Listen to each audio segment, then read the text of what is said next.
Hey guys, it's Chase here, and we're back with the next part of my least favorite series. Last time, I went over my 5 least favorite special weapons to face in Splatoon 3. I had a ton of fun making that video, and people seemed to like it, so I figured, why not keep it up? This time, I'm going to be sharing my 5 least favorite sub-weapons to face. Just like last time, everything on this list is my opinion, and also keep in mind that this is coming from the perspective of someone who mainly uses weapons from the dually class.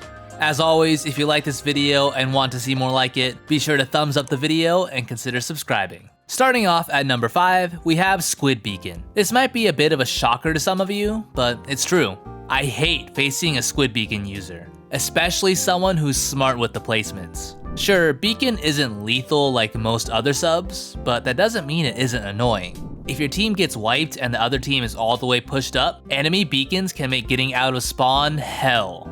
The fact that up to 3 of them can be laid per person, and each individual beacon can have 2 teammates jump to them, is pretty insane. If your team takes out 1 or 2 enemies, they can just safely jump back into some well-placed beacons. Not to mention, if the enemy team has more than 1 beacon weapon, all of that just becomes exponentiated. Beacons have always been a very underrated sub in the Splatoon series, and they're rarely used at all in Splatoon 3. But that might just be because it isn't on a ton of great weapons right now. But I truly fear the day when Beacon gets put on a top tier in this game.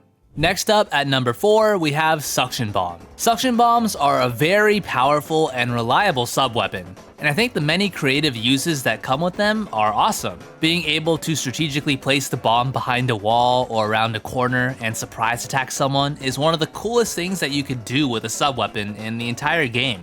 That doesn't mean I don't hate facing it though. I get jump scared so much by suction bombs in this game, and a lot of times there's just nothing you can really do about it because there's no way to see it coming if it's placed well. If only Bomb Sniffer from Splatoon 1 made a return. Also, I've heard some other high-level players say this as well, but in my opinion, suction bombs are a lot harder to see in Splatoon 3 than they were in the previous 2 games. I'm not sure exactly why. I think it might have something to do with Splatoon 3's ink colors, but there are so many times where I just cannot spot a suction bomb that's blatantly in my fields of view. Again, that might just be an eye or skill issue on my part, but that is a complaint that I've heard other people voice as well. Oh, and one last thing that I'll say about Suction Bomb, this thing's lethal radius is huge. I get that's just one of its traits, but my god, I swear that I'll be nowhere near it and it'll still kill me at full health. Third on the list, we have the good old Burst Bomb. But Chase, don't you want Burst Bombs on like 3 of your Dream Dually kits? Yeah, I do. And? What can I say? I'm a selfish guy. I always hate fighting Burst Bombs, but I'd be lying if I said I didn't like using them.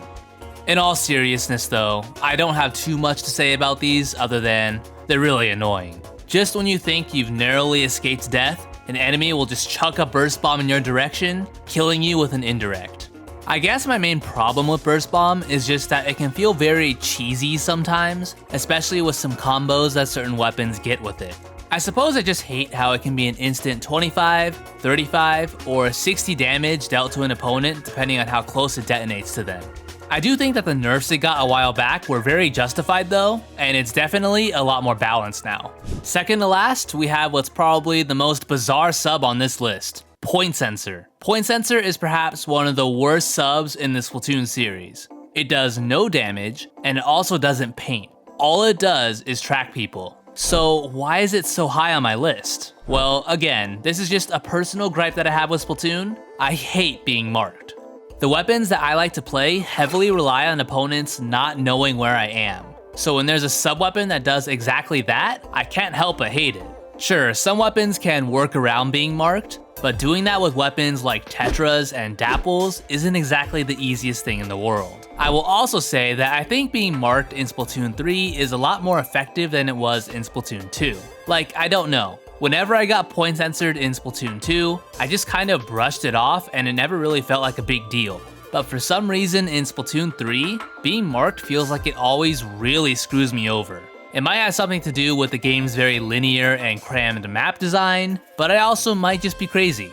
Either way, as a dually user, being point censored feels horrendous, so that's why it's so high on my list.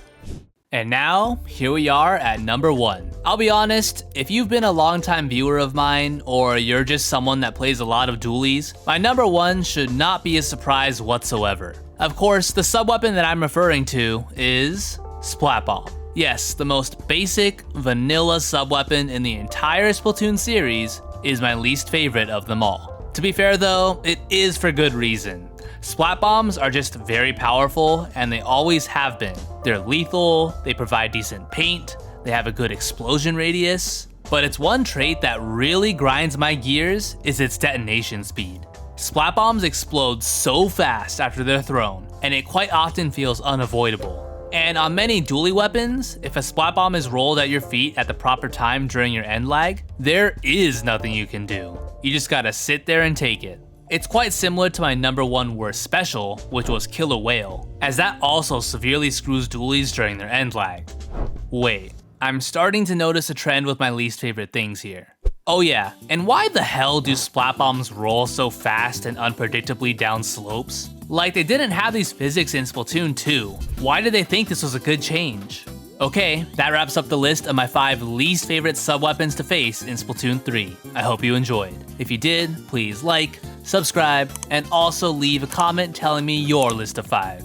I'm always curious on what my audience thinks of these topics. Sometime soon, we'll do the 3rd and final part to this series, which will cover my 5 least favorite main weapons to face. So I hope you'll all look forward to that. Thank you all so much for watching. I hope you guys have a great day, and I'll see you next time.